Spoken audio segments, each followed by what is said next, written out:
हर माता पिता और शिक्षक अपने बच्चों के लिए सबसे अच्छा करना चाहता है ताकि उसके बच्चों की सारी ज़रूरतें पूरी हों और वो खुश रह सकें। पर हर उम्र के अंदर बच्चों की ज़रूरतें और शौक अलग अलग होते हैं। कैसे हम बच्चों को बेहतर समझें और कैसे उनकी हम रुचि को बढ़ा सकते हैं। टीचिंग टिप्स में ऐसे ही कुछ टिप्स हैं जो हर पेरेंट के लिए और टीचर के लिए काम आएंगे, ताकि वो बच्चों को बेहतर तरीके से पढ़ा सकें, उन्हें चीज़ों को बेहतर तरीके से समझा सकें और बच्चे जो भी चीज़ सीख रहे हैं उन्हें अच्छे से समझकर आगे अपने जीवन में इस्तेमाल कर सकें। आज हम बात करेंगे छोटी उम्र के बच्चों की। वो बच्चे जिनकी उम्र 3 से 8 साल की है, उनको हम किस तरह से मदद कर सकते हैं। हम जानते हैं बच्चों की नेचर, हम जानते हैं बच्चों के शौक, पर कैसे उनकी नेचर और कैसे उनके शौक को हम पढ़ाई के दौरान उनके लिए यूज़ करके हम उनकी मदद कर सकते हैं। बच्चों को खेलना, नाचना, गाना, झूमना, बातें करना, ये सब बहुत पसंद होता है। ये बहुत ही स्वाभाविक भी है। बच्चों की खेल में रुचि लगातार देखी जा सकती है। उन्हें अकेले खेलना भी पसंद होता है, दोस्तों के साथ भी, माता-पिता के साथ भी और टीचर्स के साथ भी।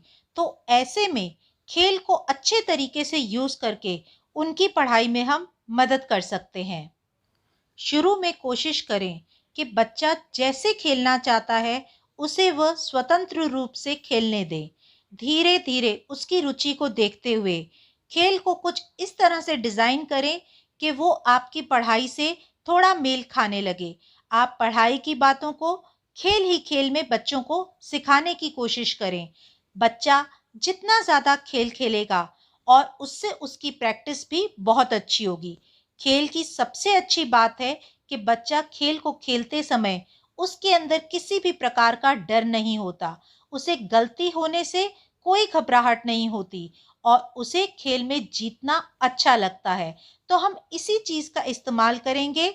उसकी जो जीत वो चाहता है, हम उसे मूलभूत बनाकर उसे ऐसे मौके देंगे ताकि वो खेल में और ज़्यादा से ज़्यादा रुचि दिखाए और ज़्यादा से ज़्यादा उसमें इन्वॉल्व हो। यही हमारी कोशिश होगी ताकि धीरे धीरे बच्चे की रुचि उसके अंदर बढ़नी शुरू हो जाए।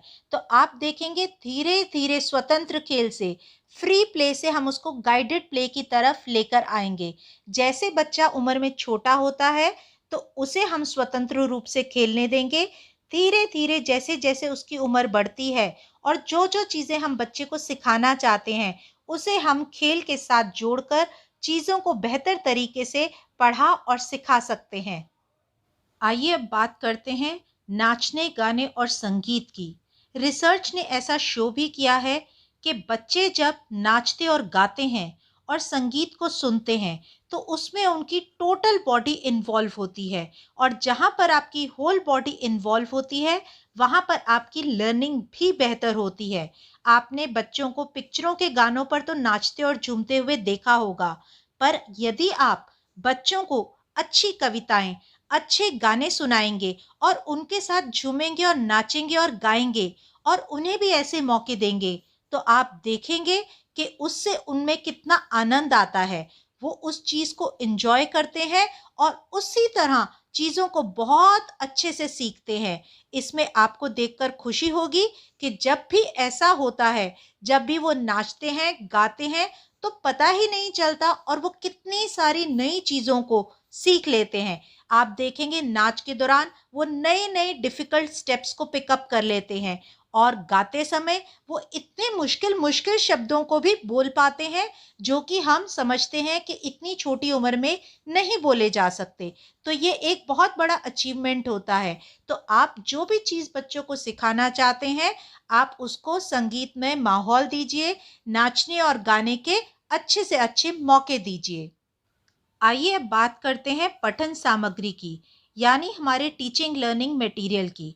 अगर टीचिंग लर्निंग मटेरियल देखने में आकर्षक होगा और अर्थपूर्ण होगा, मतलब वो मीनिंगफुल होगा और जो हम बच्चों को सिखाना चाहते हैं वो अट्रैक्टिव भी होगा, यूज़फुल भी होगा और मीनिंगफुल भी होगा, और अगर हम उसको सही तरीके से इस्तेमाल करें तो इससे बच्चों को पढ़ने और सीखने में बहुत ज़्यादा मदद मिलती है। हमें लगता है कि इसको आकर्षक बनाएंगे तो इसमें हमारा बहुत ज़्यादा टाइम लगेगा, पर ये सच है कि बच्चे अच्छी-अच्छी कलरफुल चीज़ों की तरफ आकर्षित होते हैं।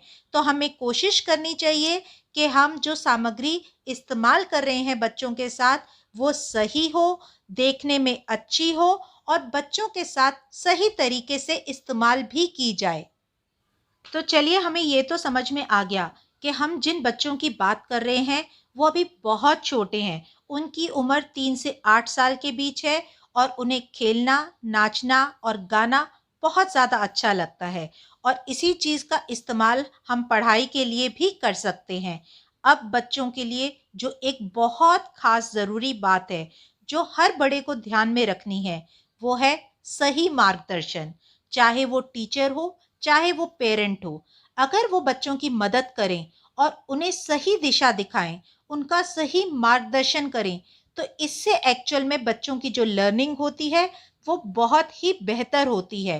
पर इसके लिए हर टीचर को और हर पेरेंट को सबसे पहले ये पता होना चाहिए कि सही क्या है, ताकि हम किसी भी तरह की कोई छोटी सी भी गलती बच्चों के साथ ना करें।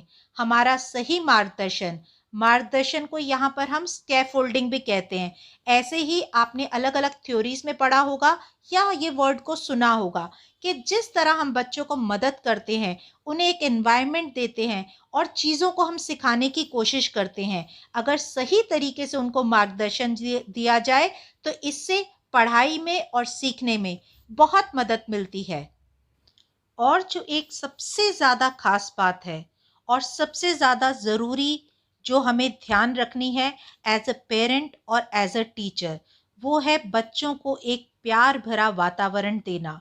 अगर आपको बहुत ज़्यादा नॉलेज है, आपको पता है कि बच्चों को खेलना बहुत अच्छा लगता है, आपने बहुत मेहनत करके बच्चों के लिए आकर्षक पठन सामग्री भी बना ली, आप बच्चों को सही तरीके से भी सिखा रहे हैं, आप उनकी सही उनको दिशा भी दिखा रहे हैं, पर बच्चे को वो प्यार नहीं दे रहे, वो वातावरण नहीं दे रहे जिसमें वो सिक्योर फील करे, जिसमें वो डरे नहीं, बगैर घबराए अपने मन की सारी बातों को आपके साथ शेयर कर सके।